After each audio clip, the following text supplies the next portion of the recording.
Ladies and gentlemen, the following episode is scheduled for one fall. Coming down the aisle are your hosts of In The Kliq, baby Huey and BrianTronic. What's up, everybody? Baby Huey here, and joining me once again is my tag team partner, BrianTronic. How's it going, man? It's going great, man. Another evening. Talk some wrestling. We're back again, see? Yeah, man. No, that's the thing. So last night, just to pull back behind the curtain a little bit for the Kliqsters, you and I last night planned on recording back-to-back episodes because there was so much to catch up on between Crown Jewel, the fallout on Monday Night Raw, a ton of Kliqbait news, and just talk AEW because we haven't done that in a minute. But then again, last night's episode turned to almost 2 hours of just Crown Jewel and WWE stuff, what's been going on there over the last week. And so it was getting kind of late. And, you know, for me, I had to pull a Cinderella and get to bed for work the next day. So I was like, hey, man, can we just record tomorrow? And yeah, we both were like, okay, cool. But then also it kind of works out nicely because AEW Dynamite, a brand new episode, so we could talk freshly about what we just saw on TV. Also, some of the highlights from last week's episode, and we could still talk about the Kliqbait news. So if you're listening to this podcast right now, thank you for doing so. Remember to subscribe to us where we get your audio at. If you're listening to us on YouTube, thank you as well. Hit that subscribe button, leave a comment, give us a thumbs up. If you're listening to us on Apple Podcasts, please give us a 5-star rating, leave a review there as well. And wherever you're listening to us, please share the podcast. Please share the podcast. We appreciate the support from all the Kliqsters.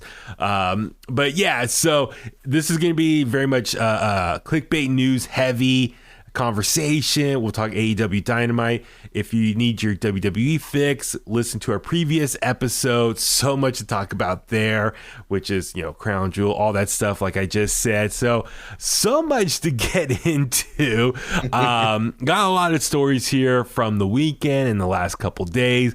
A lot of stuff to be excited for as we come towards the end of 2022 and just looking ahead to 2023, the possibilities a lot of these stories are related to. So yeah, Brian, let's jump right into it. Let's do it. First things first, Crown Jewel.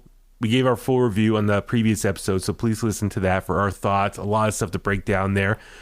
The big thing was obviously Logan Paul's match with Roman Reigns. We go very in-depth about that match and just a lot of the highlights from that, our thoughts from the storyline that they told, all that stuff. Well, now the fallout from that pay-per-view, or excuse me, premium live event, is Logan Paul is apparently injured. He posted on Twitter, all over social media, that he, during the match, suffered a torn meniscus, MCL, and potentially ACL. And he said it happened halfway through the match. Keep you all updated. And he posted a photo of him giving a thumbs up. He looks like he's in a training room, ice on his knee, wrapped around his right knee, it looks like. So, yeah. Brian, I was trying to think when this match possibly happened. I think a lot of people are assuming it was during the buckshot lariat, the way he sprung over the rope and planted really hard into the mat, and he kind of sprung forward quickly, you know, the clothesline Roman Reigns, but he fell down in the process. I don't know if that's it. He didn't specify when exactly it happened. Maybe also was it the table spot, the frog splash where he filmed himself. But yeah, man, your thoughts on just Logan Paul being injured. If he did get injured halfway through, what a gut performance there. I mean, he's a warrior. I mean, we talk about the buckshot lariat, and then, I mean, he did so many things since then. He had the table spot, and then even after the table spot, flying, jumping over the top rope, landing on the Usos before getting back in and Superman punch, spear, all that. But yeah, I mean, I don't know exactly when he got injured, when the injury happened. I know that the buckshot lariat did look, when he landed, he did look like he had some wind still behind him, or looked like he maybe landed a little too hard on one of his feet. But yeah, man, I mean, it sucks because he's so good, and I know, you know, if I'm WWE, I'm like, oh man, we got to get him back in as soon as possible, right? To do something else. We got to keep this going. And then I'm sure even for him, you know, like I'm sure he has the bug. I'm sure he's like, man, I love doing this. I mean, look, we've seen him at WrestleMania, and then he so quickly back again at SummerSlam, and then now Crown Jewel. So it sucks. You hate to see people. And look, for those of you out there who says it's fake, it's not fake. Okay, all right. Your body does take a beating, but that's the thing. Like you said, he's got the bug, and he's probably like, dude, I had like an amazing match with the top guy in the world, and he probably wants to keep that momentum going and get back in there again for the next big event. I don't know if he wasn't injured, Woven his next scheduled appearance. Not Survivor Series, that's too soon because that's 3 weeks away. Yeah. But could have been Royal Rumble, definitely WrestleMania. Participant in the Royal Rumble definitely seems like a place that they could have fit him in. I mean, imagine that, like him just being in there with multiple top WWE guys. I think that would have been something that would have happened. Maybe Logan Paul, Bad Bunny face to face in the Royal Rumble type spot to finally, because everyone's talking about who's the better celebrity athlete to come in and do what the WWE superstars do so quickly. So quickly. So like you see, that would be a cool spot to see Bad Bunny and Logan Paul in the ring at the same time. That would be a cool moment. They stare each other down like I'm the cooler celebrity here. Stare each other down like who Hogan and Warrior are. Well, that's the thing. So yeah, for him, I'm sure he's bummed because he's like, oh, this is like going to ruin his momentum that he's built up. And we didn't mention it last episode, but everyone's saying he's the greatest 3-match performer of all time. Like no one else has had like their first 3 matches this good compared to him. So you gotta give him credit just how athletic gifted he is and how quickly he was able to pick it up. So definitely. It's it was really it's unfortunate they suffered this injury. Was it the eerie thing was it was like 7 years to the same day Seth Rollins had the same injury overseas as well. That's what someone said. It's like 7 years ago, and back in 2015, the same date, Seth Rollins had the same injury. Was it a house show like in Europe somewhere? Yeah, it was at a house show. It was when he did the sunset flip powerbomb spot on Kane, right? Was it Kane? Yeah. And then remember, I think it was Kane. In that promo, when he came back, he said, I hurt my, like he was trying to be a baby face, but then he went heel and says, I hurt my knee trying to carry this company. So I love that promo. God. Hey, and I feel so bad for Seth at that moment, just because like he had to miss a WrestleMania. They ran, I think it was him and somebody else that was injured. They ran that. It was like a WWE 24 special they did on the network on Peacock. And he was sitting in the crowd during that WrestleMania. So that sucks, man. I'm kind of curious, what's the recovery time? I don't know off the top of my head. I know like Klay Thompson of the Warriors, he had his injury. Like, I don't know, is it like 9 months roughly, or is it a year? I think it's under a year if the ACL is still intact. But if it's not, then it might be closer to a year. Yeah. So with that being said, you and I were texting, and you said the day of, dude, like if that's true, if he got injured, you said, his adrenaline must have carried him through the rest of that match because he didn't really show any signs of like injury. He was jumping around and still contending to the very end of that match with Roman Reigns. So if it's if that severe of an injury, we probably won't see him until probably SummerSlam? Next SummerSlam if things go well as far as the recovery. But the recovery here, that's what's been questioned now. So within the last like 24 hours, people are kind of questioning, because he posted a video I saw and he's like already working out, and he says he's rehabbing already, and people are kind of questioning how is that possible? Because if you're injured, one, his knee wasn't wrapped up in the video. It wasn't even iced. Didn't look swollen. And if it's that severe of an injury, like, shouldn't you be having surgery, like, to fix that up, and then, like, be kind of sidelined for months to recover? So the kind of rehab he was doing, the exercises, like, that kind of, I mean, he was kind of wincing still, his face, but it's like, that doesn't make sense. And now we got a little bit more info. So, a lot of people are kind of questioning how severe is the injury. So on the latest episode of Wrestling Observer Radio, Dave Meltzer reported that Logan is yet to get fully checked out. Quote, Dave Meltzer said, "I got one message where they said that they didn't know if he tore his ACL, but again, he hasn't had it looked at. At first, he thought he did, but we'll probably know more in a day or two. So it may not be as bad as it could be, but it could be." And then this article says here, if Paul has torn his ACL as feared, it will likely keep him out of the ring for a minimum 6 months. So, yeah, that's the thing. It's like, when I saw the tweet and stuff, I was like, okay, is this Logan Paul just saying he's injured, or did he have a doctor on site examine him? Like, it seemed like kind of quick to announce that injury, like within an hour after the show ended. Like, did he have a doctor examine him or get an x-ray? Like, I was kind of like too quick. So that's why I'm kind of going along with this article here about questioning how severe it is. So and I actually saw it.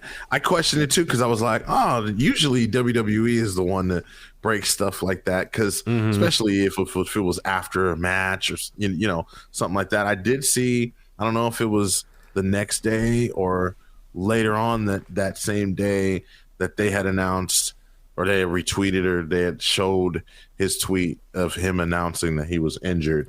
So I don't know, man. Maybe they're in they're in cahoots. Working an angle, man. They're working an angle. It's all work, brother.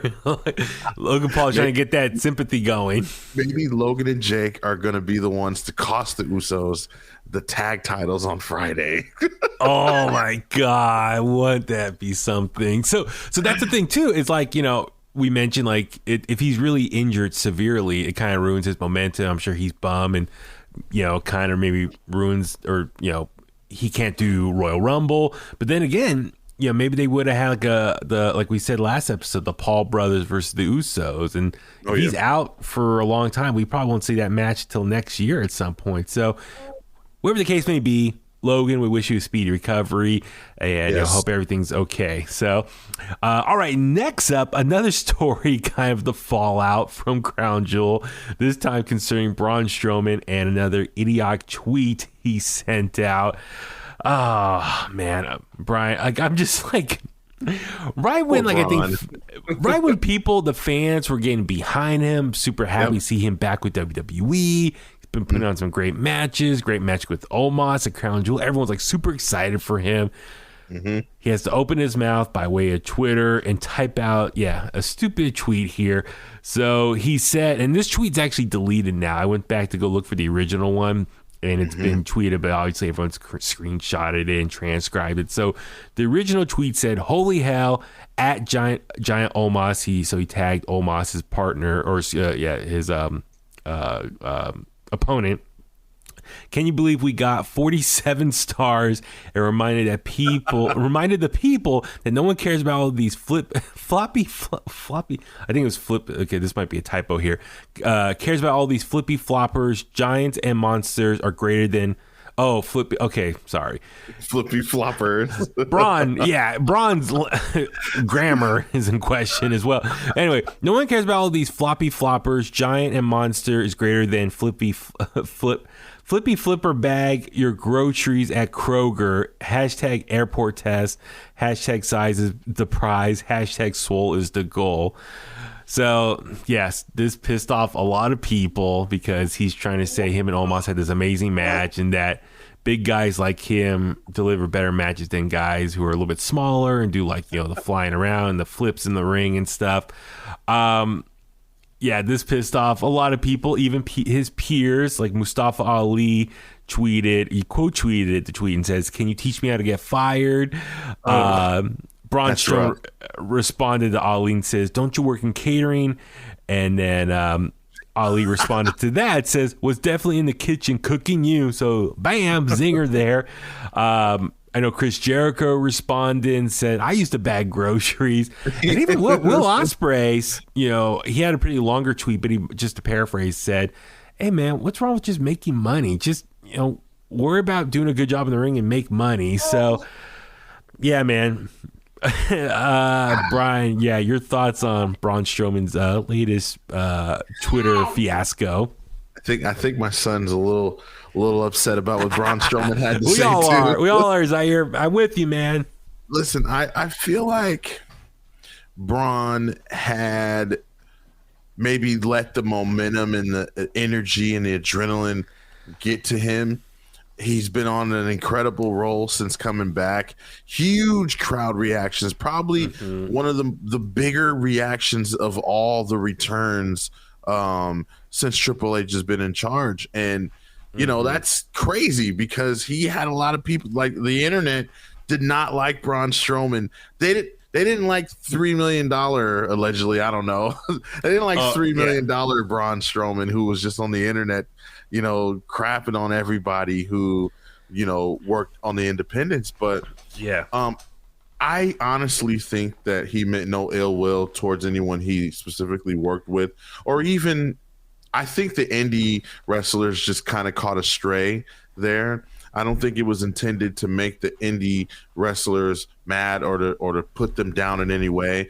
I think maybe he was more targeting the fans and letting the fans know, hey, look, you know, it's not just the indie guys or the floppy guys that you like that can have good matches and, you know, draw and make money. It's us too, you know. And while you can get that point across by doing exactly what him and Omos did at Crown Jewel and is just have a good match, you know, I think he wanted to put the exclamation mark on Twitter. Yeah, so that's the thing. And then, like, he was going back with some other people, and then, like, he was trying to quickly respond, oh, it's just a joke, man. You guys can't take a joke. And he told one person, I'm going to go buy another car. So it's just, like, so the thing with Braun, it's like, you know, he all these tweets and stuff, to me, it really symbolizes someone that's, like, really insecure. It's like, you know, the thing with wrestling, it's so subjective. With wrestling, you know, that's the great thing about pro wrestling. There's so many different styles to it. There's serious wrestling, there's comedic wrestling, there's hardcore wrestling, death matches. And with that even said, the different genres of it, you know, wrestlers come in all different shapes and sizes, big guys, small guys. Everyone has their own style. There's technical wrestling, there's high flying, there's just the brawlers in there. And that's the thing. With so many different flavors of like ice cream, there's so many different ways to enjoy wrestling, and that's what makes it so cool. Is, you know, wrestling, you know, there's so many different styles to it. It just, you find what you like, and it makes it really entertaining. And, you know, so Braun is just kind of assuming that like his style, the big man style, is the only way, the only entertaining, successful way to do it. And no, that's not true. It's like, you know, there's so many different great ways, and that's the great thing, like you said, about wrestling. As a fan, you can find what you like and enjoy it. So for him, it's just kind of idiotic for him to even say that. It's like, come on, man, don't say that. And then the fact he was kind of backpedaling real quickly, it just shows like he's like, I put my foot in my mouth. And I think he kind of shows that he is very kind of insecure about himself, and he's quickly to judge other people who, you know, maybe don't like his style or agree with him.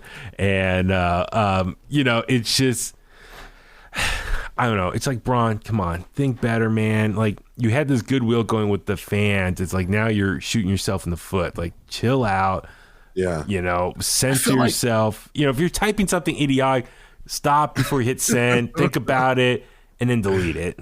Yeah, I feel like that was one of the better Braun Strowman matches too. Like I gave a lot of praise on the last episode to Omos, you know, and how good he looked. But that was one of Braun's, you know, best matches ever. Like he seemed he was very much so in the spot of seasoned veteran against someone like Omos, who, hasn't really had many meaningful matches. Been a lot of tag matches and stuff where he wasn't really the focal point. He just come in and big slam, look big, all that. But Braun did his thing. So again, I really think it was just him, feeling like, I told you we could do it. Well, he put that initial tweet and then he had that photo right under it of him like next to a sign that said indie, and he was like pointing to it and flipping off the camera. I saw that too, so that pissed off a lot of people. So it's like, Braun, you got to think of a smarter way to maybe have fun, poke fun. But if you're gonna say something like that, you got to be prepared for the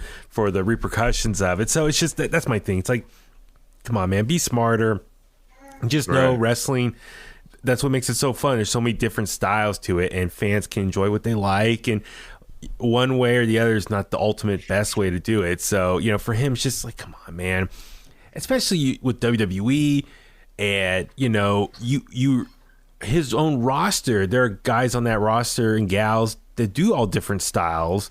So it's like, I'm sure for him, he might probably pissed off people backstage, probably got a little heat now amongst his coworkers. So it's just like, come on, man, just think smarter when you do that stuff. So anyway, so hopefully he learned his lesson. I doubt it though, but yeah, it just, to me, hopefully, I really hope, because he brings so much. He's like a superhero. He's the ultimate WWE superstar. He's perfect for WWE. I really can't see him anywhere. Obviously, I mean, we see he didn't go anywhere when he got fired, right? Tried to control your narrative, but that didn't really work out.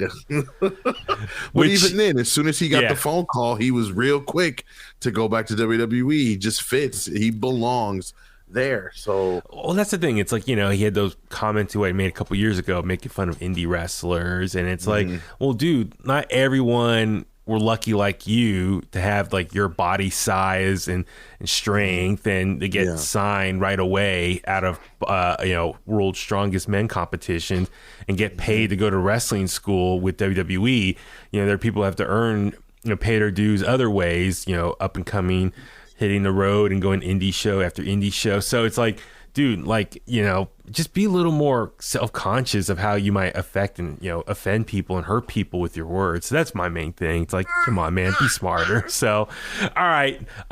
Next up, some exciting news for me personally as a fan. My favorite wrestler, Stone Cold Steve Austin. Some exciting stuff here. Now, this came out within the last week. So there's been a major update on Stone Cold Steve Austin's plans to wrestle again.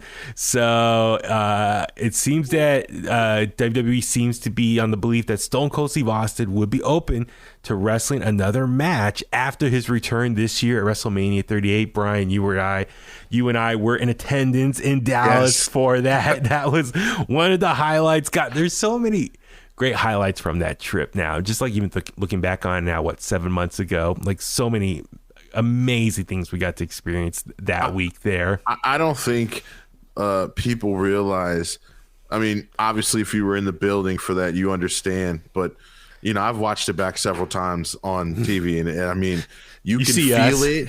Yeah, you can definitely see us.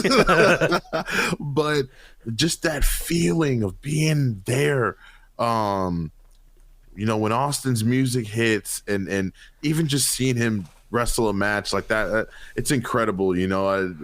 People who have been able to see him wrestle in the past, like, they're so lucky. You know what I mean? Like, I always say, like, if you've seen Austin, Taker, Triple H, Shawn Michaels, Mick Foley, if you've seen them, Bret Hart, if you've seen them wrestle live, like, you're really lucky, So it was one of those moments, man.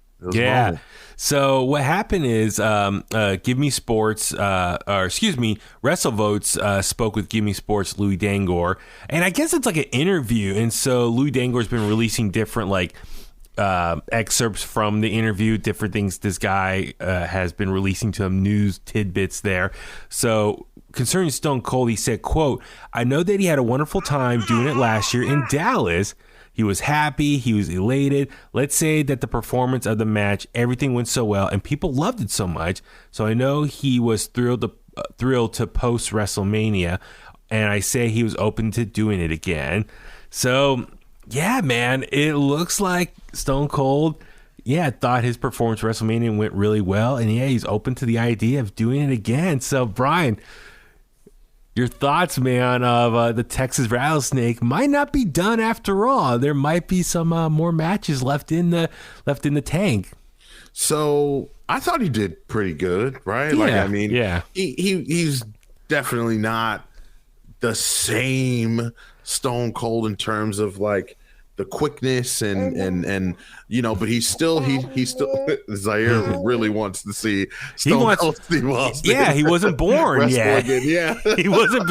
Zaire wants to see Stone Cold wrestle in person. Like he's like, Stone Cold, what? What? Literally, what? Who is that? What? What? Zaire, we gotta train him. He almost got the same hairdo right now. Yes. Actually, Zaire probably got more hair than Stone Cold right now. I think if he were to come back and have a match, I definitely want it to happen like sooner rather than later. Yeah. Because he's obviously up there in age and he's not the same anymore, and I wouldn't want him out there getting hurt. Yeah. I would say it'd have to be like the best possible position, right? He's 57. He'll be 58 on December 18th. Whoa. Yeah. Wow. Yeah. That's up there. So if he was going to come back and have a match again, one, it would have to make sense, right? Yeah. And two, I think that it'd have to be. It doesn't necessarily have to be like a no DQ or anything like that, right? But it obviously have to be some type of match where he doesn't have to take so much damage, like maybe a tag team match or something. Mm-hmm. Maybe him and a newcomer take on some bad guys or something, like maybe him and someone against the Usos. I'm just as an example, you know what I mean? Like, something like that would be really, really cool. But I'd be all for it. So I am so torn because, Stone Cold Steve Austin's my all-time favorite wrestler, and I never had a chance to see him wrestle in his prime, in his heyday. Just the timing, I was in middle school and high school, and, at the timing of it, I just wasn't able to see him back then, and he retired in 2003, and that was like, I was just old enough to like start going out on my own and doing stuff, but I didn't have a chance to see him. So when they announced his match at WrestleMania, I was already on the fence on going or not, but when they announced it, we made plans and booked it for sure. We were going to be there. I'm not going to miss. So I finally got to see Stone Cold wrestle in person. I was so happy with that. Bucket list item checked off. With that being said, I'm torn because, like I said, as a fan, like part of me is like, yeah, of course I want to see more of him. I want to see. I only got to see one. Now, like I'm being greedy. It's like a year ago I was bummed I never got to see him wrestle in person. Then this past April, it's like I finally got to see him. Now I'm like I want more of him. But I want to be greedy. With that being said, though, what I'm saying is while I would love to see more matches of him, just to see more of my favorite wrestler in person or on TV, whatever the case may be, at the same time, though, he had such a great conclusion to his story, his career in Dallas, in WrestleMania. As far as it was like almost 19 years to the day since his last match, or we thought he was retired. And he went out on a high note as far as he got to retire. His last match at that time was in Dallas, Texas. He's from Texas, so in his home state. And didn't he start his career in Dallas? So to be in the same city where he started his career in there, while it wasn't like a traditional match, the way they booked that match with Kevin Owens, it was like a brawl. So it kind of protected him as far as maybe what he can't do in the ring anymore. The way the match played out, it played into his strengths of just brawling and stuff, and kept the bump simple and whatnot, but still very entertaining. And he got do a stunner, he got to do all his stuff. He got to drink beer, he got the win, and then the next night he got to come out and stung Vince McMahon one last time. So it was like a perfect way to end his story, his career. It's like 19 years today, it was almost like a Rocky Balboa. Like, we thought he was done, but he was able to come back for one more, and it was a perfect ending in the home state. And also it was against Kevin Owens, Kevin Owens is a phenomenal wrestler, performer. His promos leading up to the match really sold the match as well, and sold WrestleMania. Plus, he was doing the stunner as a finisher for a while, so it was kind of like, all right, this guy is using Stone Cold's old finisher, so it's a battle of the stunners. So it was like a perfectly story between the two of them, and it was a perfectly nice way to end it.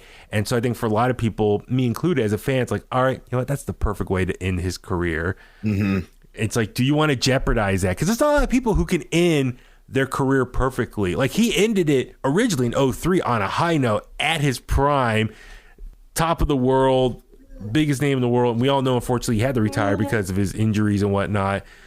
But the way he went out against The Rock, that was a perfect finale right there. Oh, yeah. 19 years later, this was another perfect way. So I'm kind of worried third time might not be a charm. Could he jeopardize that? Well, and also, too, I think what is really cool about it, I didn't think about this, like it ending the way it did in Texas. You know, you got to think a lot of people, some people were on the fence about Austin having another match.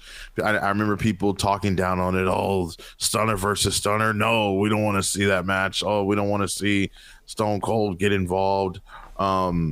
I know it was like being pushed back and forth on whether he was going to be having an actual match or not, right? Yeah. A lot of people thought it was just going to be the KO show, which I think originally it was scheduled the KO show, right? It wasn't even scheduled as a match. Well, that was the thing. Like, the reports we were reading online was like, it was kind of up to the last minute. I think he was training or working out as if it was a match, but it would be like a game time decision. Yeah. Is it going to be a match, like a full-blown match with a referee, ding, ding, ding? Or will it be like you said, a Kevin Owens show, and it's just more of a brawl? Like, they do a segment and it turns into a brawl, but it's not officially a match, but at least he still perform in the ring. I'm using air quotes there. So that was the thing. It was like, because Stone Cold, I think, was going to have the final call of like what he feels comfortable doing out there and how he wants to present it. Right. Ultimately, it turned into a match. It was definitely a KO show that turned into a match. He's like, let's have one more match. And they cleared the set and then had the ref come out and hit ding, ding. But he still had he didn't have his full trunks and gear on. He had like the cargo shorts and the Austin 316 shirt. So, it was kind of the best of both worlds. So, like I said, I think, they at that moment, he's like, okay, we could do it like a match, but we're going to present it this way. So that's the thing. If he does it again, we get to see him in ring gear, like the actual black trunks and boots and like maybe this time, if he does have a match, maybe this time we get an actual, like build, like Stone Cold actually getting ready to have his last match. You know what I mean? Bell to bell. Build up. Stone Cold gets to walk down in those black trunks and black boots, the black vest one last time.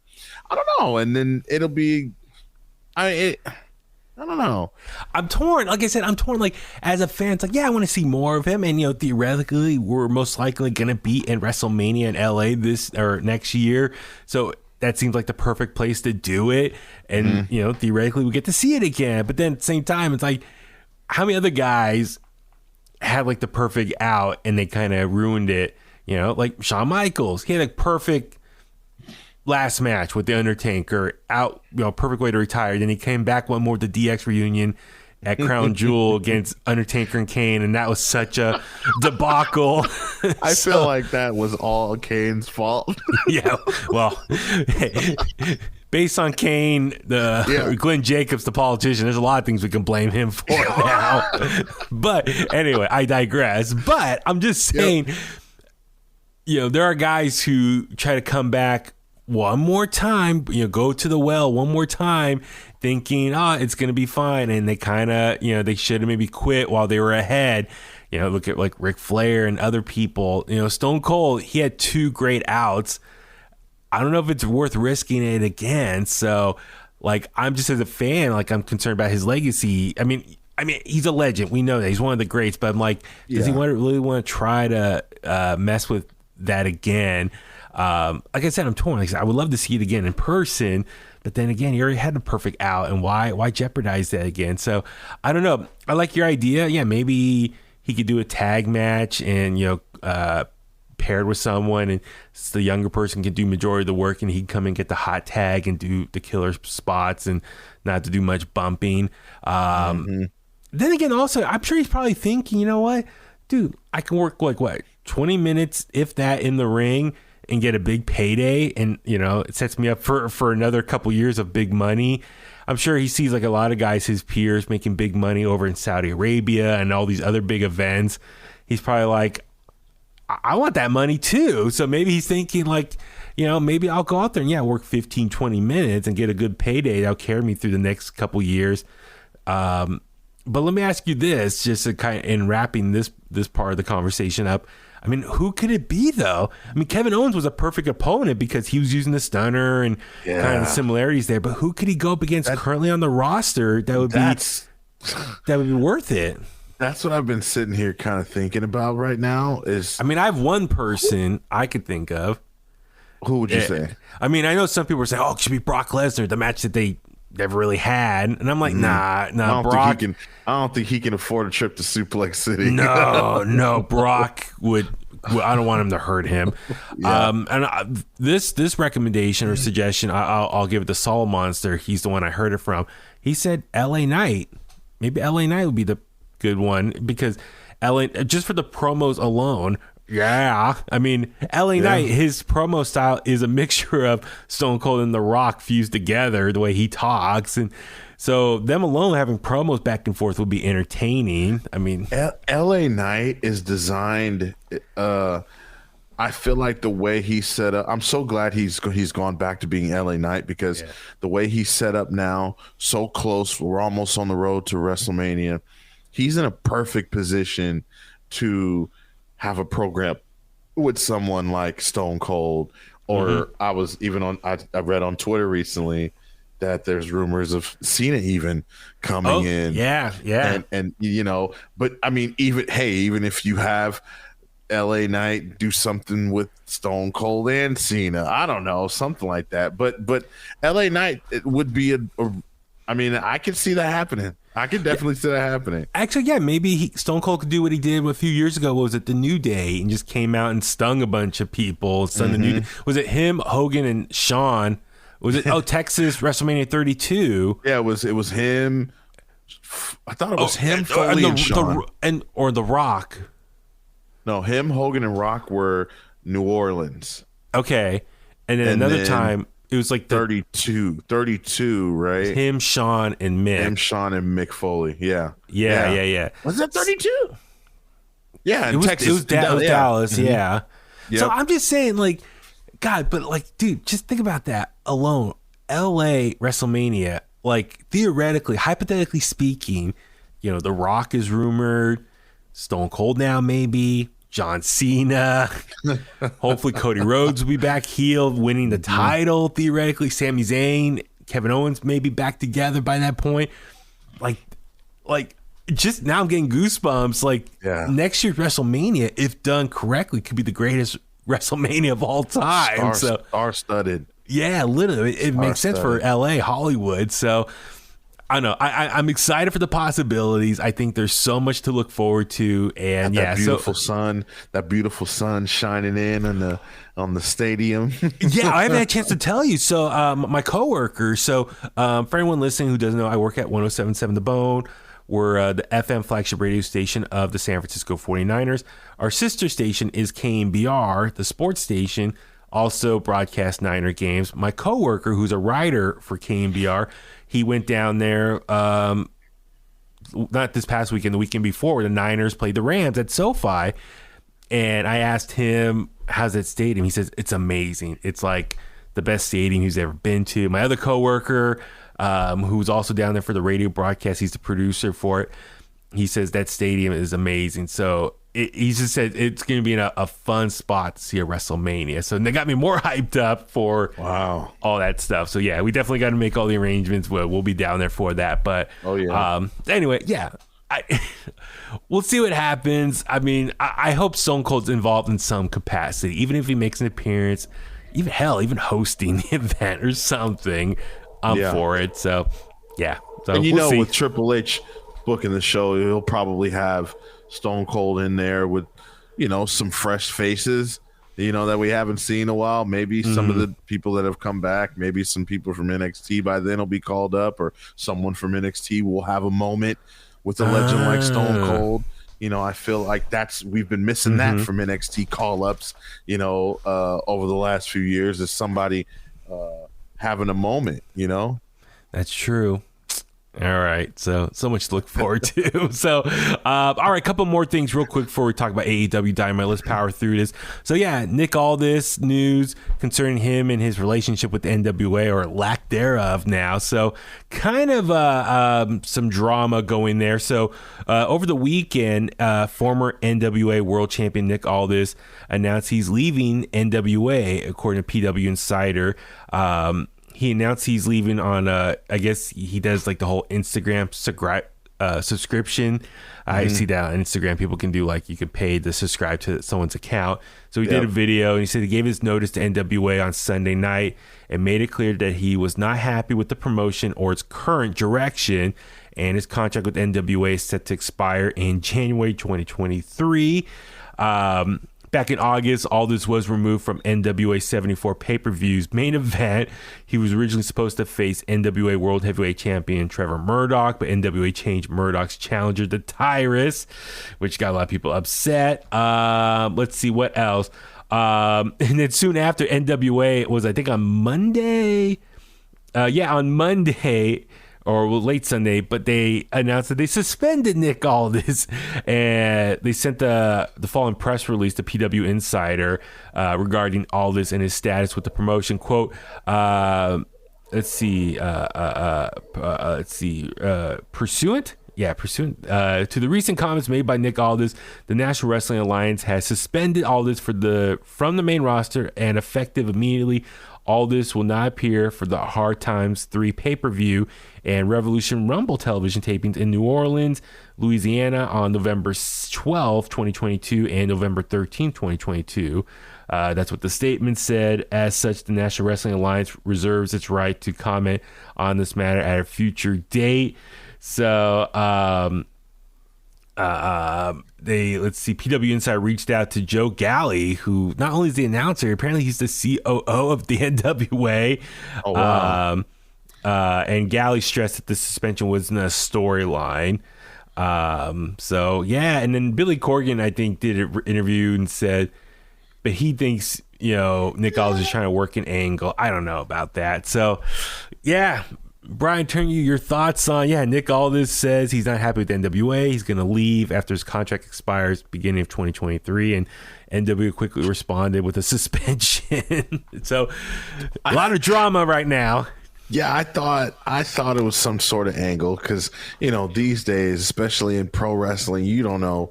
I mean, you don't know what's a work and what's a shoot, brother. Yeah, man. So I definitely looked at it and kind of was like, I don't know what's, but I've read from enough, sources and websites and, people who are in the know to understand, like, okay, maybe this isn't a work, maybe this is for real. I think it's a little weird. I read that he didn't like, I guess like what had been going on with Mickie James, or how Mickie James was being handled.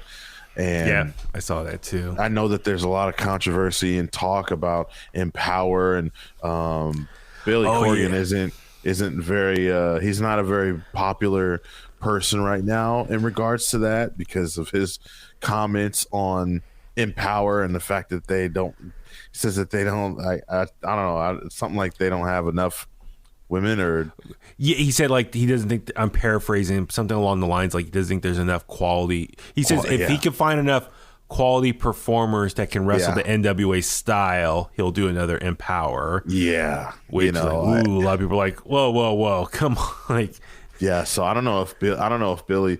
It seems like Billy's playing, doing an angle right now. I don't know, but Nick Aldis, man, I enjoyed his match with Cody. All In. Yeah, and their rematch as well. Yeah, I really think that NWA losing a guy like him, that's a big deal, right? I mean, he's like the biggest name they got, right? Exactly. Like, he not only is like the performer, but he was like champion for over like 1,000 days. Like, he had 2 major long title reigns there. But he also, behind the scenes, I think was like one of the head people. Like, he was part of the creative team. He wore multiple hats, and he was like on the sales side, like helping. Like, he said, like, he earns a full-time salary with NWA because he actually like goes out and gets sponsors, and like he did a lot of work behind the scenes for NWA. And if they lose him, and it sounds like they are, that's a big blow to NWA, because he was literally the face of the NWA for like the last 4 or 5 years, or how long it's been. Yeah, and being the champion, like. Say what you want to say about NWA and its status amongst the mainstream, and where it ranks amongst the other wrestling promotions out there. Nick Aldis put so much time and effort into that, to the NWA World's Heavyweight Championship, walking around with that and presenting it as like the most prestige title from all around the world. Yes, the 10 pounds of gold series that he did, and Cody was on there too. Jimbo and I are in the background in one of the episodes, which I got to reshare that. But so they were filming that, and we were there. It was at the New Japan show. Oh, I'm sorry, I'm going off on a tangent. But anyway, Nick Aldis put like his blood, sweat, and tears promoting NWA and trying to make it like relevant again, and trying to tell people like, yeah, this is the most prestige championship out there. It's the longest existing title out there. So I give him so much credit for his work and hustle out there. So it's a huge blow for that company. So no, I'm bummed, and I have so much respect for him for the work he put into it. But then again, I'm excited for his future, because I think he is 37. I want to say. Let me look that up. He's 36 years old. Oh, he just turned 36, November 6th. Right. So happy belated birthday. So he's up there with Roman and Cross and all those. I think Cross might be a little younger. Not sure. So, but this is his prime years right now.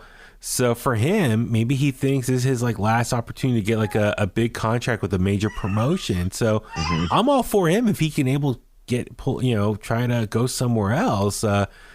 Is it WWE? Is it AEW? I don't know. Do you have a preference where he might go? WWE. It has to be. I feel like it has to be. And could he go to AEW? Sure. But I feel like a guy like that is perfect under someone like Triple H, right? He's got it. He's got it, and there's multiple guys there he can have matches with. I wouldn't even put him on NXT. I would just put him right on the main roster. Oh yeah, straight to the main roster, and I feel like he would benefit from going to WWE. But yeah, because again, like AEW, I feel like it'd be a waste of time. AEW, they've got a lot of people on that roster right now who I look at and I'm like, why aren't they featured as heavy as they should be featured? AEW has less TV time than WWE. WWE give more opportunity. You're right. Like Triple H, we know, loves wrestling history. We know he's a big fan of the NWA title and that history. Like, doesn't Triple H have one of them NWA titles in his office. I think it was like I think it was Flair's title, if I remember correctly. Like, I think so. I know there's different models of it over the years, but he has one of the title belts in his office. We know he's a big fan of, you know, the big gold belt. Like, you know, he convinced Vince and Bruce Pritchard to bring back the big gold belt back in what, 2002 it was. You know, and he made that like the top title in WWE, the World Heavyweight Championship. So I know he's a big fan of history, and so to have someone that represented that in the NWA, in Nick Aldis, I'm sure he would love that opportunity.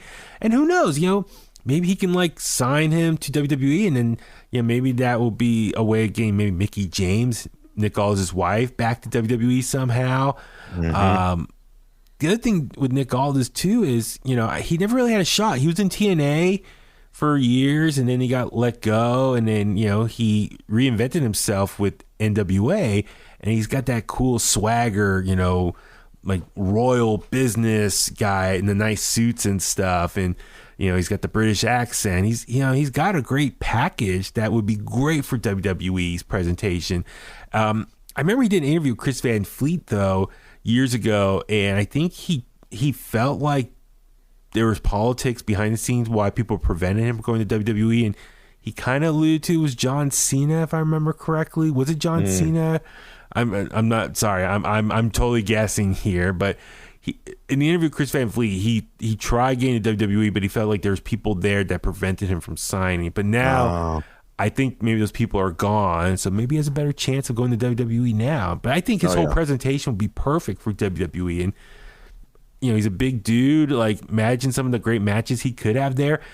And yeah, let's say he does sign, he could have a third match with Cody Rhodes and like reestablish that rivalry that they have. It writes itself. So it does. I think WWE would be a great fit for him. And I was talking to my brother, you know, maybe if and when they launch NXT Europe, maybe he can be the face of that too. So, you know, put him on that brand for a bit or something. So I think there's a lot more opportunities in WWE.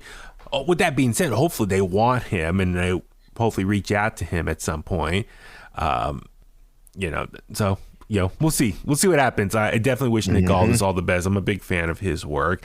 All right, last but not least, as far as clickbait news, I know we've been running long here, so much to catch up on.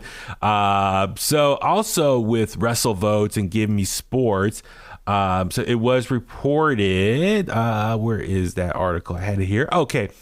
Apparently, Triple H now has an idea of who will defeat Roman Reigns for the Undisputed title.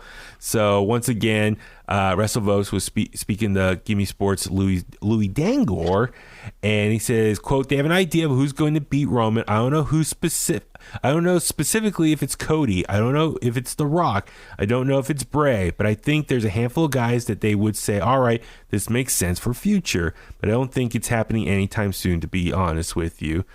So, Brian, when I heard that, at least to me, what I'm excited is it looks like Triple H and his team creatively kind of an outline of what's the exit plan from the Roman Reigns domination for the last 2+ years.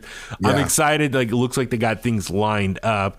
Therefore, now as a fan, let's just sit back and relax and see where we go on this journey. So what are your thoughts on this update about, you know, Triple H and where they're going? Yeah, it gives you hope, and that okay, at least like you said, at least they're getting a plan together, or they have a plan. And if everything in that plan goes well, then, you know, I just wanted to be thought out. You know, for too many times, too often, during the Vince era, over the last few years, we've seen, you know, title changes happen and no explanation, no, you know, we've seen Reigns just go down the drain. I feel like this is a really great title reign, not even just numbers wise. I know a lot of people, and even the WWE as a whole, have been bringing up the numbers, you know, how long Roman's been champion, but, you know, what happens with fans, and not to be long-winded with the answer, but like us as fans, we you know, we sort of look at title reigns and we forget about each match and the specifics of the title reigns, and what each match, how we felt after each match. I remember when I was younger, seeing Triple H dominate and be champion for a long time.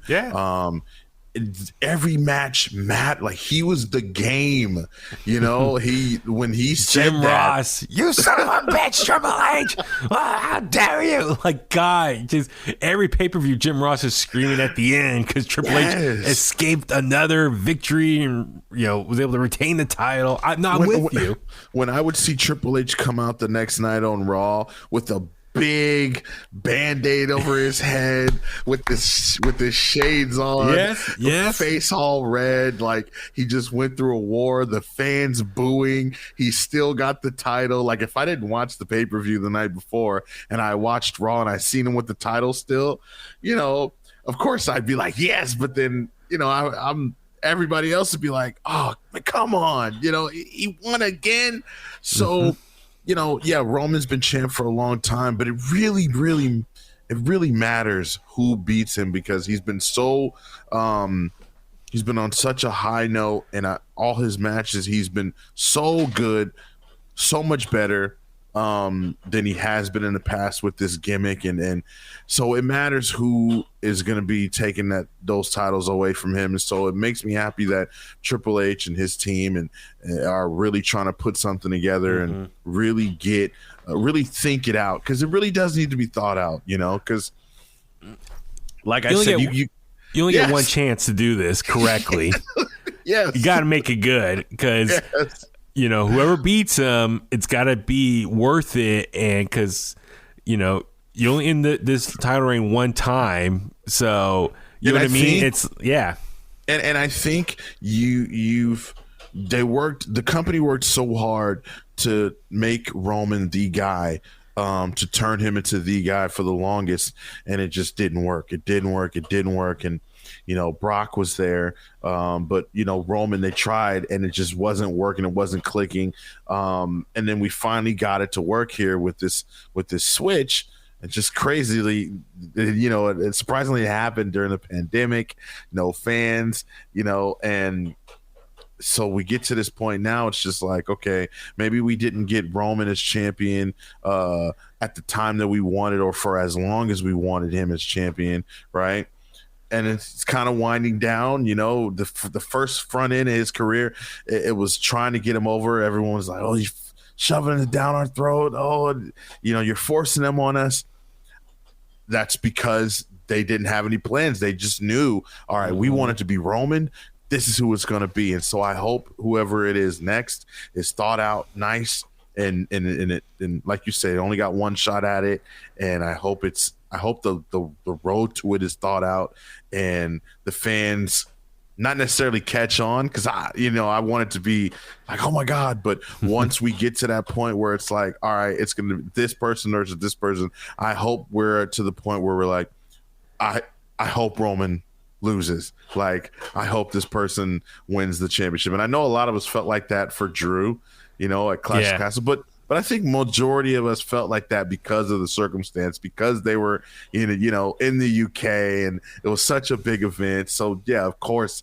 But aside from that, though, like I want it to be, no matter what, this is it for Roman Reigns. And I just don't think we're there yet. Yeah, and looking back on the Clash at the Castle, it's like, while in the moment we want to see Drew win and get his moment to shine and win a title in front of the WWE Universe, that's not the right place to do it.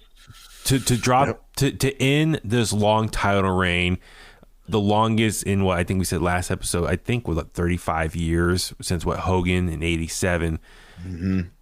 It needs to be on the biggest stage that WWE can provide, which is WrestleMania. And as we just mentioned earlier, based on just what potentially could be there, based on rumors, next year's WrestleMania could be huge. And so not only, Stone Cold, John Cena, The Rock, Cody, all these names that could be back for that WrestleMania. But also the big story is, will Roman's title reign in there? And so that's a big story beat. And that's going to be something that's going to go down in the record books, WWE's history and documentaries, and they're going to talk about it for years and decades to come. So yeah, it's got to be a special moment at the right time, the right stage. So yeah, it needs to be done at WrestleMania. And so with that being said, yeah, I'm glad to hear that they're thinking long term, because you can make the argument that Vince McMahon and his old regime were very bad at long-term story planning, storytelling, and we're changing things on the fly all the time. And that's why like a lot of stories were incoherent or just like abruptly in or just didn't seem right. And so I'm excited that Triple H and his team are like taking this very seriously, and they're having a plan lined up long-term. And like you said, they only have one shot.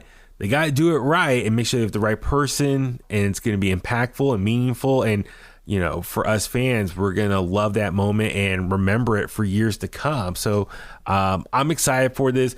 As far as, The Rock, it's probably not going to be The Rock. The Rock don't need the rub from that.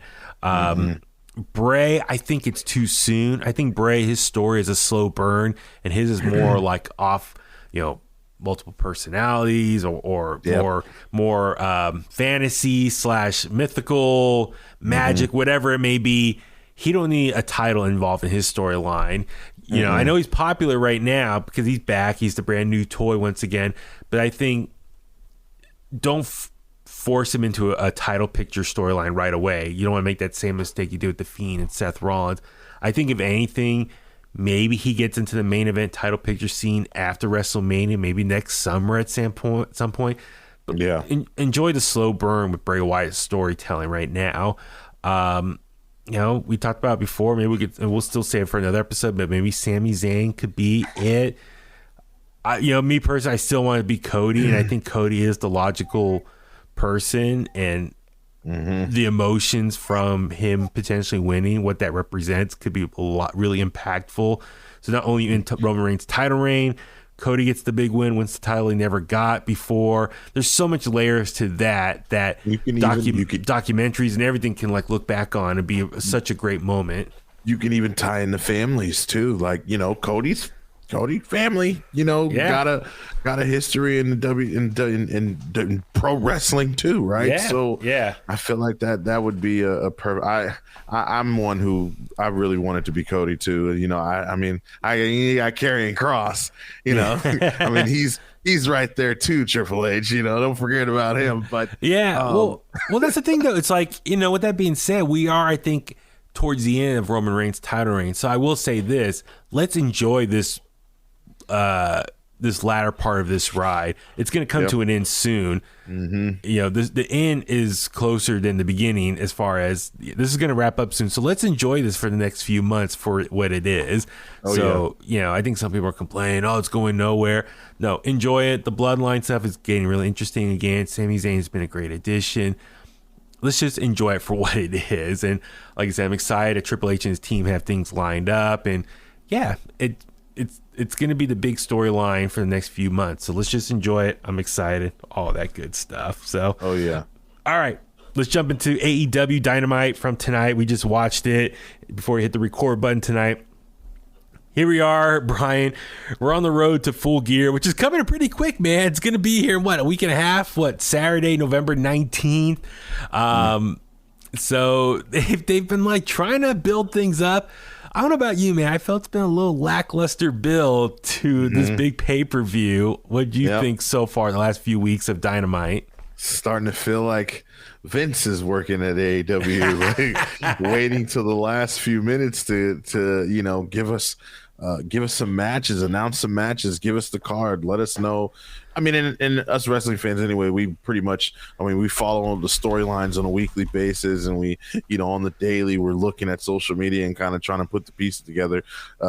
So, some could argue, we know the matches, it's okay, right? But, one thing about AEW is that they've been really good on selling their matches to their pay-per-view and having depth behind these rivalries and these feuds, and at an event like Full Gear or All Out or even Double or Nothing, these are usually big shows for them, right? I'm just looking it's on. a little strange. Yeah, so the build's been okay. I'm looking at Full Gear, the Wikipedia page for it. It looks like 8 matches. Quickly run down: Moxley versus MJF for the AEW World Title, The Acclaim versus Swerve and Our Glory for the AEW World Tag Team titles. We're gonna have the finals of the AEW World Championship Eliminator Tournament. So another tournament. It's like AEW is like, what, 4 tournaments this year? I think they need to take a break on tournaments. They're really overdoing it. But the winner of that match will get a number 1 contender, or will get an AEW World Championship match against whoever the winner is. The champion is at Winter's Coming. Tony Storm versus Jamie Hayter for the interim AEW Women's World Championship. Chris Jericho defending the Ring of Honor Championship against Bryan Danielson, Claudio Castagnoli, and Sammy Guevara. A fatal 4-way match. Jade Cargill defending the AEW TBS Championship against Nyla Rose. Britt Baker versus Saraya. And Jeff Jarrett and Jay Lethal versus Sting and Darby Allin. So 8 matches. So, it's coming along. It's, we got some matches there. So we'll go through some of the highlights from Dynamite. We're not going to go through every segment. But first, I do want to say shout out, happy birthday, friend of the show, celebrity best friend, my celebrity best friend, the GOAT, Chris Jericho. Today, let me see. Let's double check his age. I think it is 52. Yeah, so Chris Jericho is 52 years old. 52 years young, Jericho! I should say. Break the walls down. I should text him, but I don't know what time to text him because he's actually overseas right now. He's on tour with Fozzy, I believe. Oh. So there's a time difference right now. So maybe I'll text him in the morning. That way it'd be later in the day for him. So yeah, happy birthday, Chris Jericho. Thank you for always just being an amazing friend and just friend of the show. All that good stuff. All right, so Dynamite tonight. Doing their best, some story building for Full Gear. I think the big takeaway is Saraya officially announced she's been cleared to wrestle. We'll get back in the ring and we'll have a match against Dr. Britt Baker, D.M.D, at Full Gear. Let's get through this promo here. Saraya comes out and she's kind of teasing because the interview she did with Renee last week, she was kind of, they were asking like, so can you wrestle? What's the deal? And she says, I have to see one more doctor and I'll tell you what my answer is. She comes out the ring tonight with Tony Schiavone and she officially announced she got one more MRI inspection, and she's sadly, I like the way she worded it. Britt Baker came to the ring and she's like, sadly or unfortunately, I can wrestle again, or it's bad news for Britt Baker. She's just going to be able to wrestle now. What do you think of this whole segment here between Saraya and Britt Baker? It was good. I know that a lot of people were talking about how good this segment was online, and some people might have been overdoing it. Okay, like while the news of her being able to wrestle again and being cleared, that's great. I'm happy for her, and I can't wait to see her get back in the ring because she's one of the best. I said it on Twitter earlier, like she's literally one of the best, and I guess I'm just not really sold on the rivalry or the feud itself. Mm-hmm. Like I'm not. It's just, I don't know. Maybe the story of her being cleared should have been closer to when she made her debut, and then we could have seen a little bit more development in terms of why they don't like each other. I feel like I've missed. I don't know. I feel like I'm missing why they don't really like each other so much to the point where Saraya would want to have a match with Britt Baker, or even Britt. I mean, because Britt Baker's not the champion. If I'm Saraya, I want to go after the best. Who's the best? Well, right now, Tony Storm and Jade Cargill are the best. Yeah. Right? And I know that she came in and she aligned herself with Tony Storm, and it was kind of like a women's revolution moment, right? and Britt Baker's kind of playing the Charlotte Flair role where, the Queen City, arguably the greatest, one of the, if not the greatest women's wrestler on the planet. Yeah. Well, the thing is, okay, so for this promo specifically tonight, what I enjoyed, it was emotional as far as, very similar to like the Bloodline and New Day's promo on Raw this week. They were kind of referring to like real life stuff. Yeah. So for Saraya, she was saying like, hey, for me, I've been wrestling. Like you've only been in AEW for 3 years. For me, I've been wrestling for like 17 years, whatever it was. For a long time. She's made a ton of sacrifices. She tried wrestling on shows, but wasn't getting booked because she's a woman. She started the revolution for female pro wrestling in recent years. Just all the sacrifices and struggles she's been through and embarrassment. And it's like, you haven't been through what I've been through. So I felt that, like, I emotionally, I was getting caught up, like, wow, yeah. It's like she put her neck on the line, she put her neck, sacrificed her neck for this business. So like all that real life stuff, in that moment was emotionally getting connected to it. I enjoyed that. My only issue though, she was telling Britt Baker, like, I'm a star, you're not. You only been in AEW for 3 years, which I'm like, Britt Baker's a star too. Like AEW is the second biggest promotion in the world for the last 3 years. She's a pillar. She's a pillar, and she's like the biggest, you can argue the biggest women's wrestler in that division for that company. So she's been a star for the last 3 years. So I was just a little annoyed that it seems like Saraya, and this has kind of like been a trope for a lot of AEW signees who came over from WWE. They're trying to say like they're better than everyone else because they came from WWE. They made themselves in WWE. They're more valuable. They're better than people who are getting started in AEW. Like that's one thing I'm getting kind of a little annoyed with. It's like, I think it kind of takes away even from what Saraya said. When she debuted, even. She was bigging up a lot of the women that were on that roster and the energy behind that. Like I said, it was very much so like I want to be here. This is a great division, et cetera, et cetera. And then to now say something like that and to compare yourself in that way and say, well, I'm a superstar. I've been wrestling. You've only been in AEW for 3 years.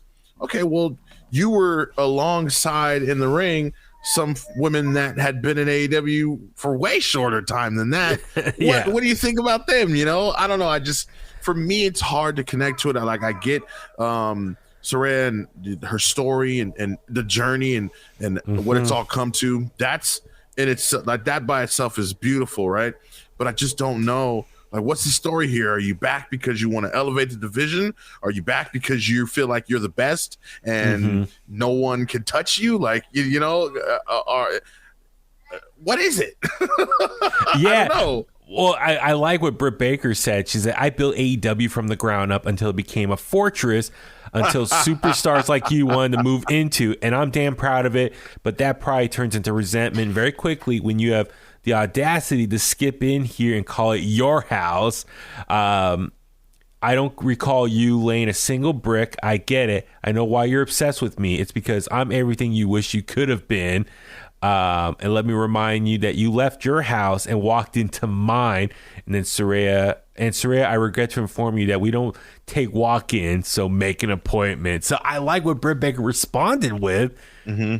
It's great there. It's finally starting to get some tension emotionally for us to give us a reason to care. I know like the last couple weeks, it seems kind of a little bit lackluster of a build as well. It's starting to take off finally here, a little bit of last minute, but it's starting to get going. And then Saraya responded, I think it's cute you put yourself on a pedestal considering you were handpicked by Tony Khan. You don't know what it takes to be a superstar. You have no idea what it takes to make it.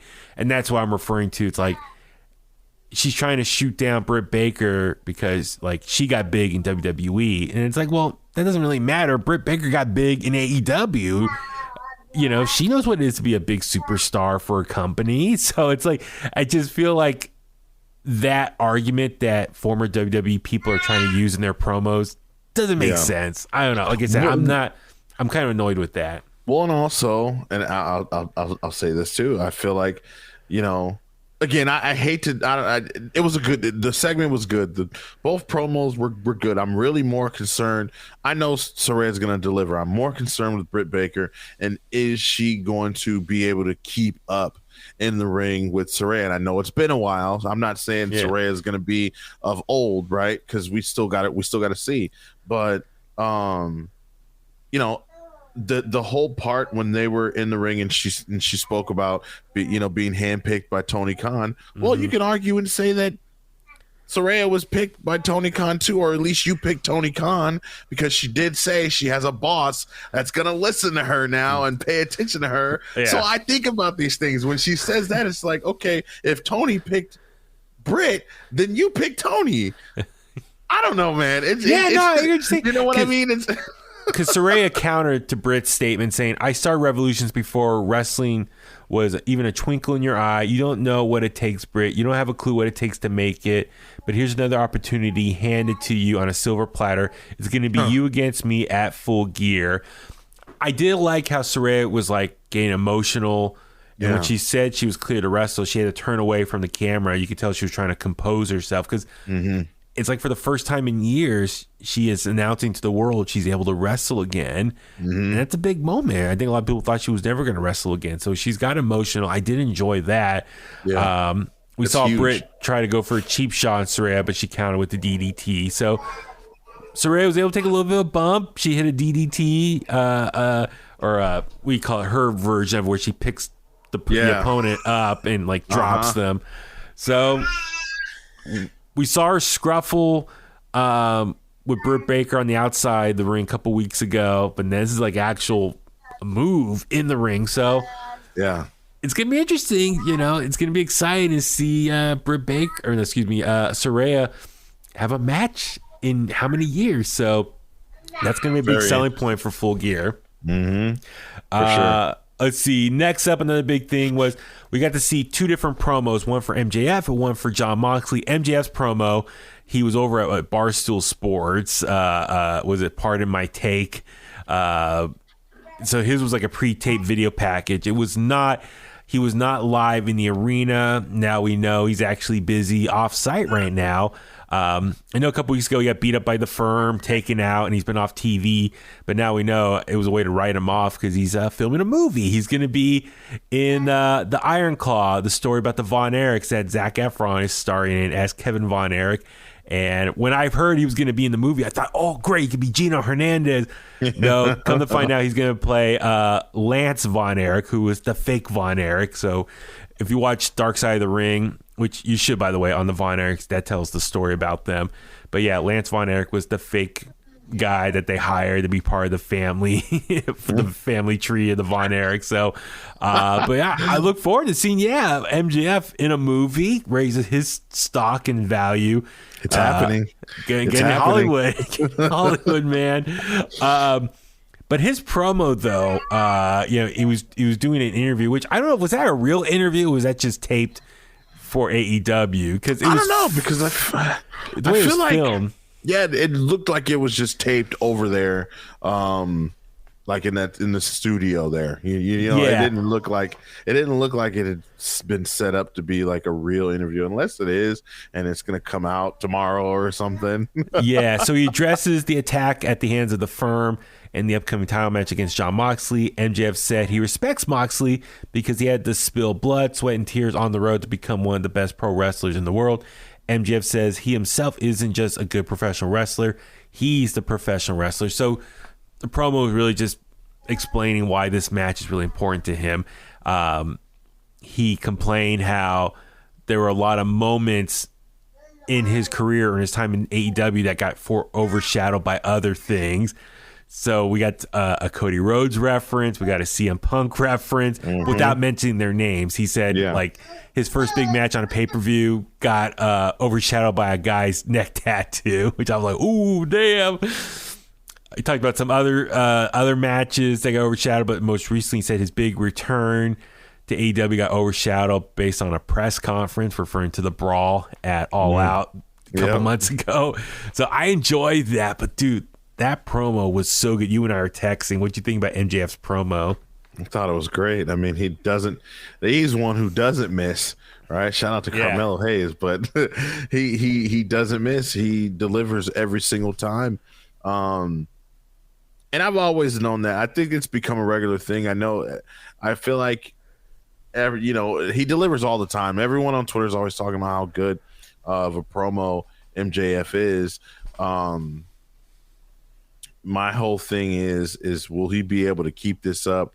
Will his in-ring work, complement that? Because I would argue with MJF, and I'd say I'm play the villain here, that maybe a lot of people don't really care or mention those matches because they weren't the greatest matches to begin with. Yeah, he's not the best wrestler by all means. Like his matches are not really memorable. Yeah, right. And you can argue and say that you don't necessarily need to be the best wrestler to be the top guy in the company, or to or to even be champion. But I feel like you have to kind of, you got to do something in the ring. You have to separate yourself. Yeah, you can talk, but can you go in the ring? And that's been my only issue with MJF. But as far as the promo, he's great. He's always going to knock it out.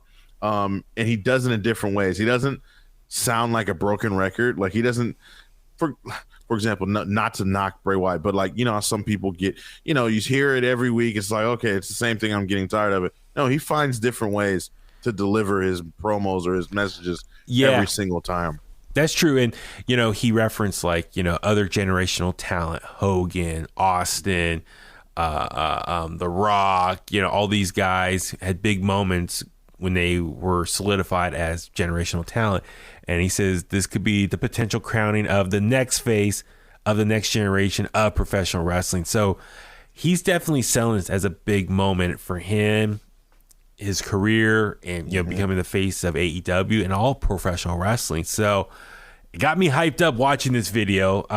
So let's jump ahead to Moxley's promo, which was later in the night. He comes out with William Regal, and he responds to MJF's promo, and him and Regal are going back and forth. Where is it? I just had it listed here. Okay. Moxley said, "Sir William Regal, how old was I when we first met? 25, 26. I was full of piss and vinegar. Back then, I thought I knew it all. I wanted to be just like you, feared and respected. So to prove myself to you, I tried to pick a fight with you, and that did not go well at all. You tortured me and brutalized me.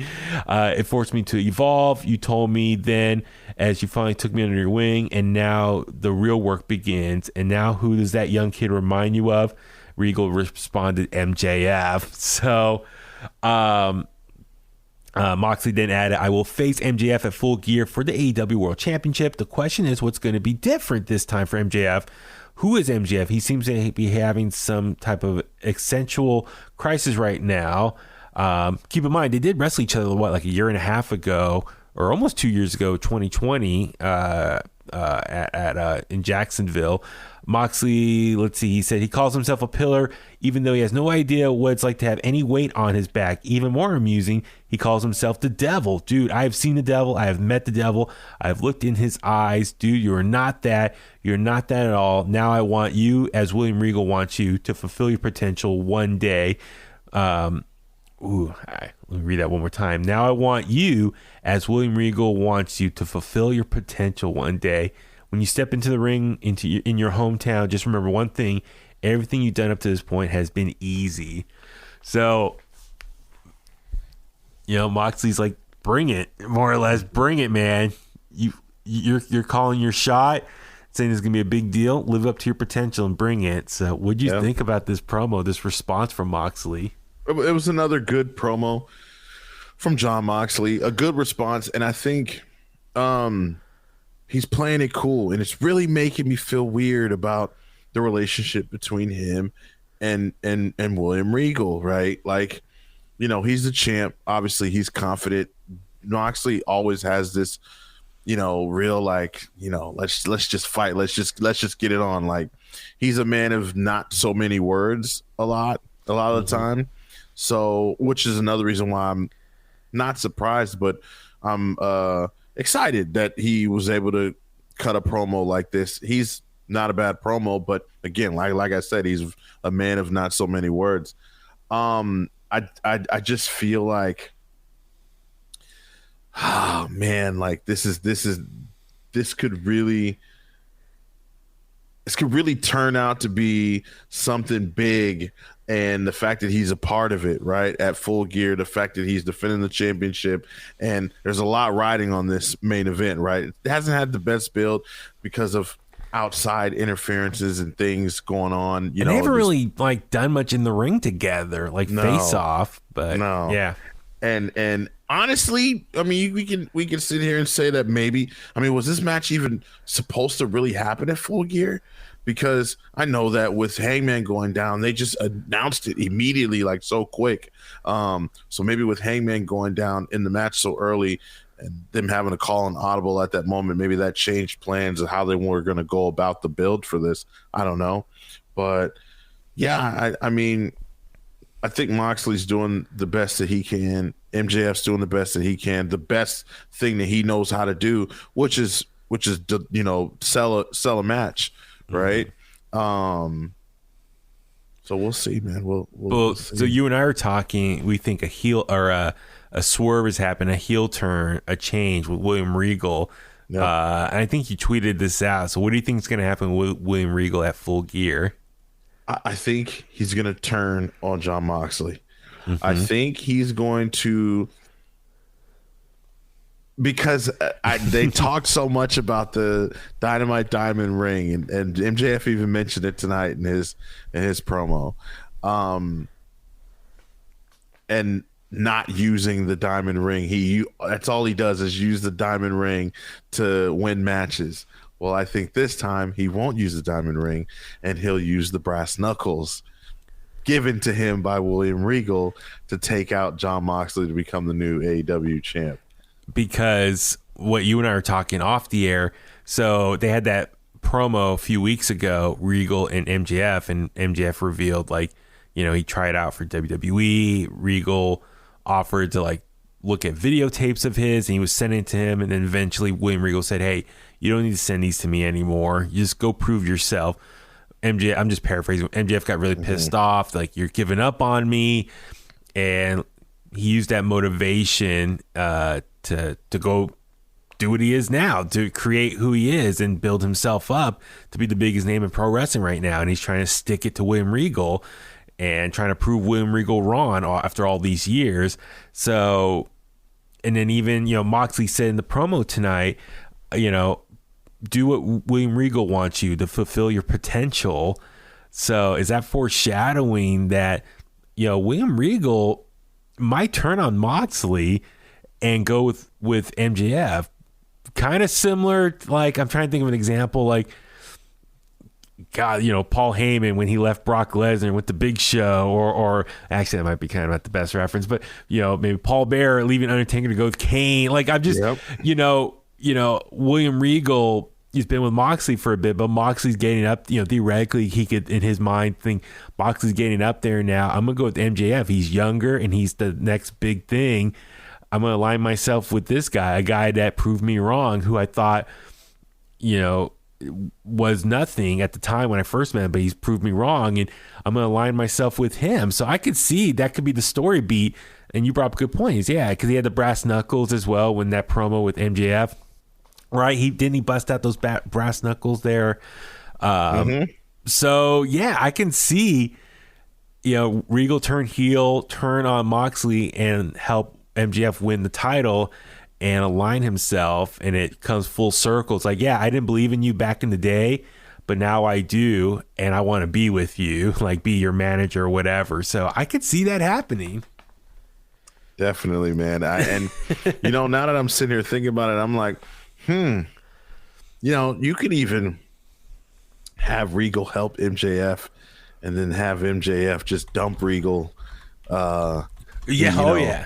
Not too long afterwards, just because, hey, MJF, hey, okay, I got what I needed from you, got what I wanted out of you.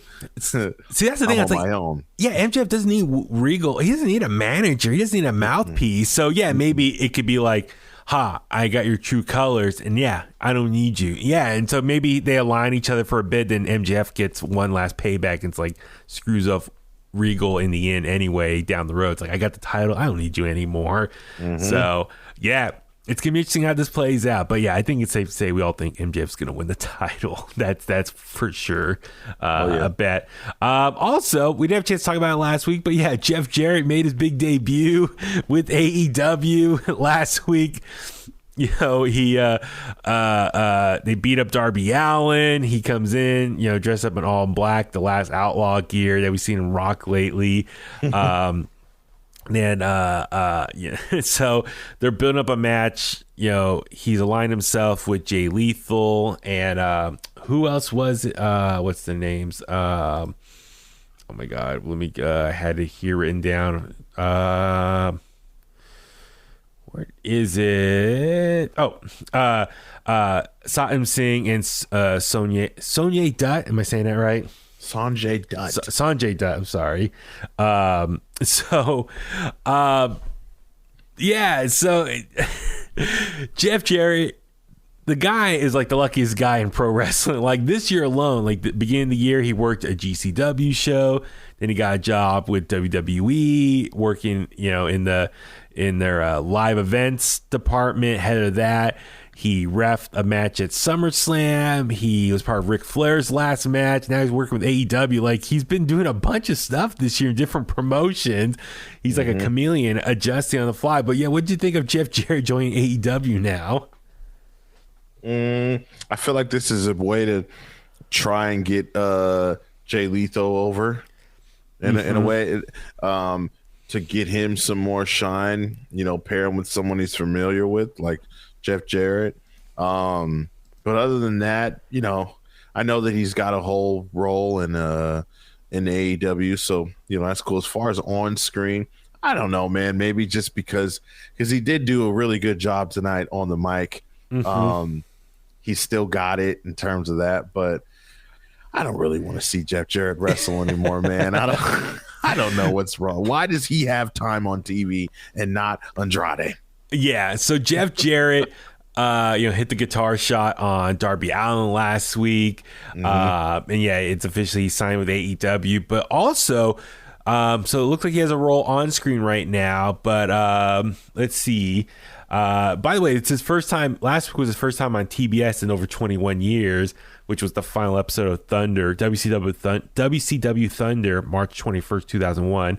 But yeah, Jarrett is there with Jay Lethal, or Lethal Connection, I should say. Jarrett declared war on the AEW roster and the fan base, but also Tony Khan did announce he's going to be serving as AEW's director of business development.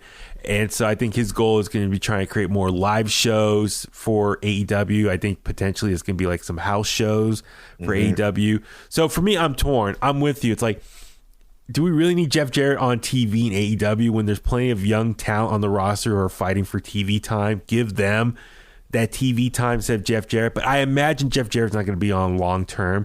I think it's just probably going to be for this match, and then after it's done, probably be off TV again. But I think it's a big win for AEW behind the scenes and the business side of things. He has a great wrestling mind, and he's done so much, you know, with him and his father's business promotion, WWE, WCW, TNA.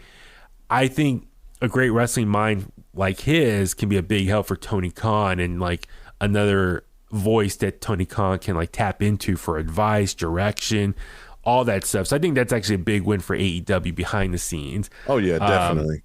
Yeah, so I'm with you there. But yeah, so we saw Jay Lethal attack Trent from behind.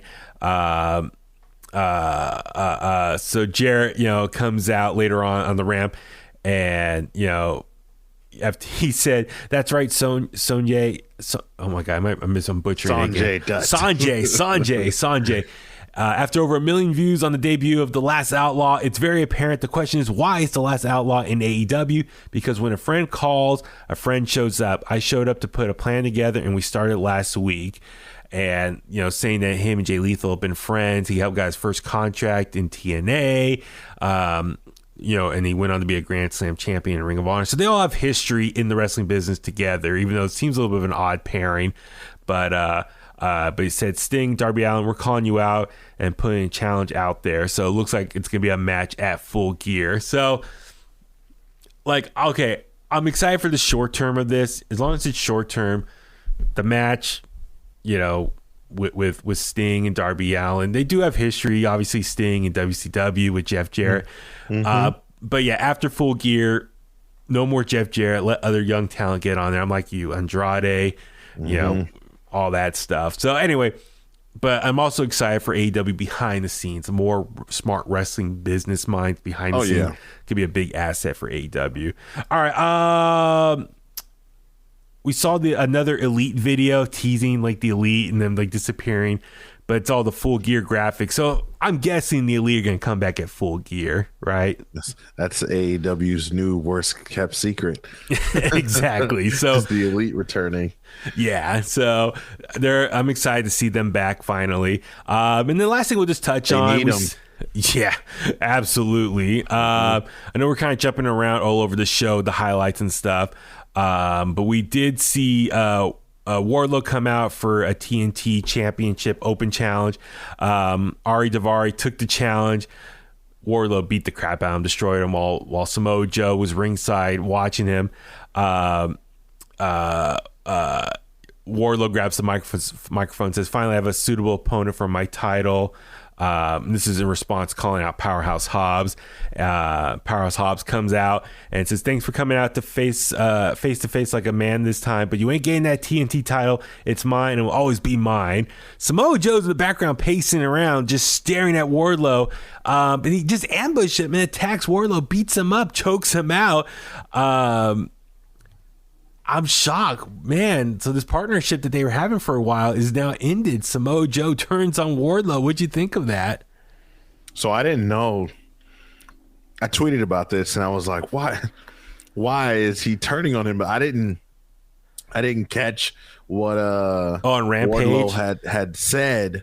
Oh, okay. About the him being a sidekick or whatever, and then him saying I can have one of my own, I guess referring to Samoa Joe, and that was weird. But regards to that, it doesn't surprise me. Samoa Joe wasn't going to be second fiddle to nobody. So I'm actually surprised it didn't happen sooner. Yeah. So they had a little partnership, and a lot of people were like, why are they kind of tagging? They're both Wardlow's the TNT champion, Samoa Joe's the Ring of Honor television champion. So they're kind of the same title for each different company. But it's shouldn't they be focused on single storylines instead of being a tag team? So they had this little alignment going.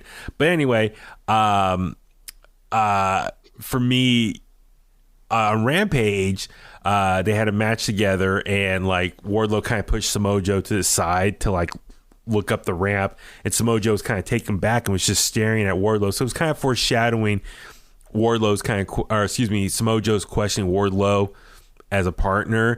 Mm-hmm. And then I thought it was going to be a slow burn for a while, but no, following week, Samoa Joe attacks Wardlow and takes him out. So that partnership's over. I thought it was going to they were going to make it go for a little bit longer, but so I'm guessing it's probably going to be a champion versus champion thing at Full Gear, probably Wardlow versus Samoa Joe. So, which I'm cool. Two big beefy men going at it at Full Gear. So that should be a lot of fun.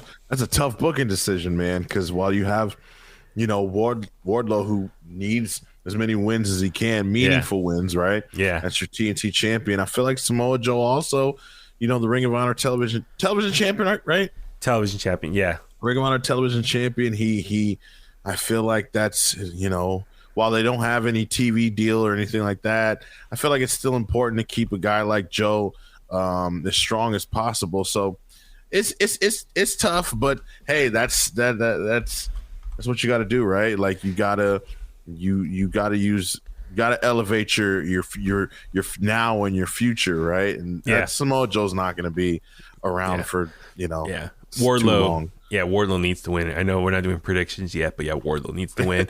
Last thing we'll just talk on. So the main event, 2 out of 3 falls. Bryan Danielson versus Sammy Guevara. Great match here, Brian. I know you were watching in depth. Yeah, it was great. This was incredible, man. And I just want to say, I knew Sammy Guevara. I know he gets a lot of, flack from him and Ty Conti, and he's everyone hates him. He has like go away heat, whatever. He's had the arguments backstage and whatnot, but Sammy can wrestle. And I at least thought that I knew he would be important from when AEW first started. Mm-hmm. Wasn't him and Kip Sabian in the first match ever? Like, yeah. It was a pre-show match, right? Yeah. I knew from that moment, because I didn't watch him prior to that, but I knew from that moment he was going to be, important for AEW. But man, this match, Bryan Danielson, I got a little afraid at some points in the match. I was like, oh, watch Bryan's head, like watch your neck, like relax, But it was fun. It was a really, really fun match. Yeah, and so ultimately, though, for the finish, though, we saw, I just had it right here. Danielson dropped Sammy with the running knee. Sammy landed a backflipping DDT. Danielson transitioned into the label lock, and Sammy made the verbal submission, and the ref stopped the match as Sammy submitted. So Bryan Danielson picks up the win, a much needed win for him as well. So what fun way to end the show. So yeah, that's Dynamite this week. That's the highlights right there. I'm confused though, real quick. How did the Chris Jericho, Bryan Danielson, Claudio Castagnoli, and Sammy Guevara match come about? Aren't Sammy and Jericho on the same page? Yeah. That was a few weeks ago, right? Then Danielson and Claudio, they're Blackpool Combat Club. I forgot what happened. It was a challenge Jericho had, but he needed Sammy involved. So I'm totally spacing right now exactly what happened.